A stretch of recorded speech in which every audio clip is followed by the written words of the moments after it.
Morning मित्रांनो. तर चला आता मस्त माझं काम वगैरे पण आवरलंय. आता फक्त भांडे आणि घर झाडून घर पुसायचं आहे. तर आज सकाळी लवकर स्वयंपाक केला होता कारण की यांना कामावरती जायचं होतं.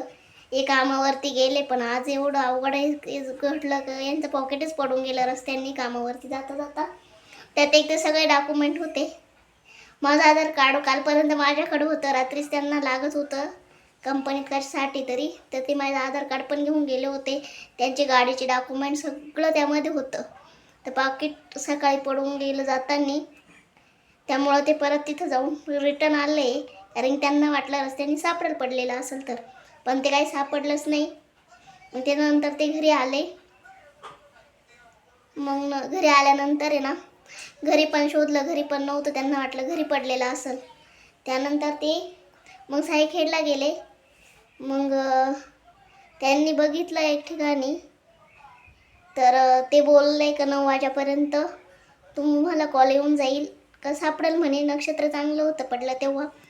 तर ते नेमकं एक व्यक्तीला सापडलं आहे. ते काका मनमाडचे वाटतं.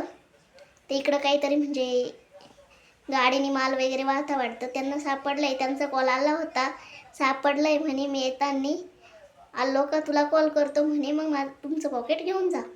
तर बघू आता केव्हा कॉल येतो परत. दोनदा यांनी केलं होता.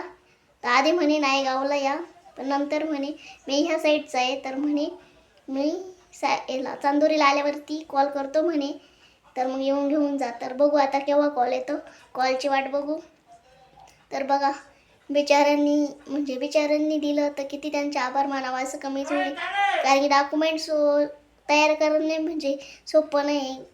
म्हणजे आमचे पर्सनल होते, तर गाडीचे वगैरे पण होते, त्यामुळं मग जास्तच टेन्शन होतं. काही नाही, बघू केव्हा कॉल येतो आता. तर ते आले आता घरी. तर चला आता आम्ही जेवण करून घेतो दोघं.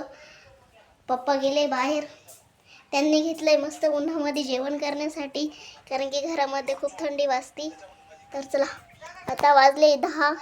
सकाळचे ते 6:30 वाजेपासून गणगण करत हिंडत होते पॉकेटसाठी. तर बघू आता केव्हा भेटतो. आता मी खूप हॅप्पी आहे कारण की ना आमचे डॉक्युमेंट त्या व्यक्तीला सापडले होते ना. ते बिचारे दादांनी आताच्यांना कॉल केला होता का मी आलो आहे, तुम्ही येऊन तुमचे डॉक्युमेंट घेऊन जा. तर आता हे गेले सायखेडला डॉक्युमेंट आणण्यासाठी. तर चला बघू केव्हा येता. तर थँक्यू त्यांना पण आणि देवाला पण. तर देवालाच काळजी, डॉक्युमेंट पूर्ण सापडले. तर चला ते आल्यावरती बघू सगळे डॉक्युमेंट वगैरे व्यवस्थित आहे का. व्यवस्थित म्हणजे अरे पॉकेट पडलं तेव्हा काही साईडला पडलं आहे का काय, ते काय आपल्याला सांगता येणार नाही. तर बघू आता आल्यावरती. मित्रांनो मस्त आत्ता आहे ना पोंगेवाला आला आहे. पोंगे म्हणजे त्यांच्याकडे पोंगे पण असतात आणि पॉपकॉर्न वगैरे सगळ्या प्रकारचे तांदळाच्या वस्तू असतात. तर ते म्हणजे मीठन कुठपर्यंत जाते हो तुम्ही? घेऊन देता मस्त पैकी. गाडा घेऊन कुठपर्यंत जाते? तर आले तर घेऊ आपण पण. बेंडाळी, मांजरगाव, अजून सोनगाव,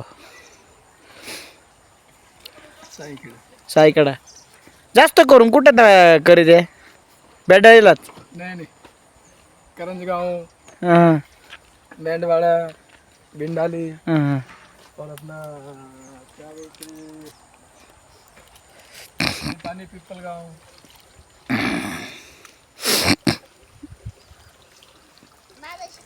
हा मस्त आहे एकदम, एकच नंबर आहे. मॅग किती भारी सिस्टम करली त्यांनी. माग तपड तपा आहे त्याच्यामध्ये हार असे कोळशेच वापरतात कंटिन्यू. सरपणच राहतं का.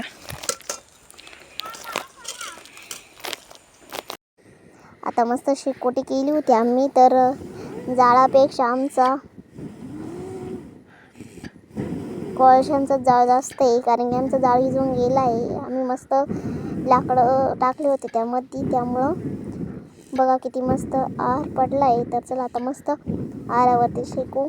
यांचं चाललं आहे आर पोटायचं काम, कारण की ते म्हणत्या पांगून देतो म्हणजे लवकर भिजल, कारण की झोपायला जायचं आहे आम्हाला. त्यासाठी चाललं होतं त्यांचं हिजवायचं काम. पण असं हिजल का बरं? मी त्यांना म्हटलं एका जागी गोळा कारण वरतून पाणी होता, तर ते माझं ऐकायला पण तयार नव्हते.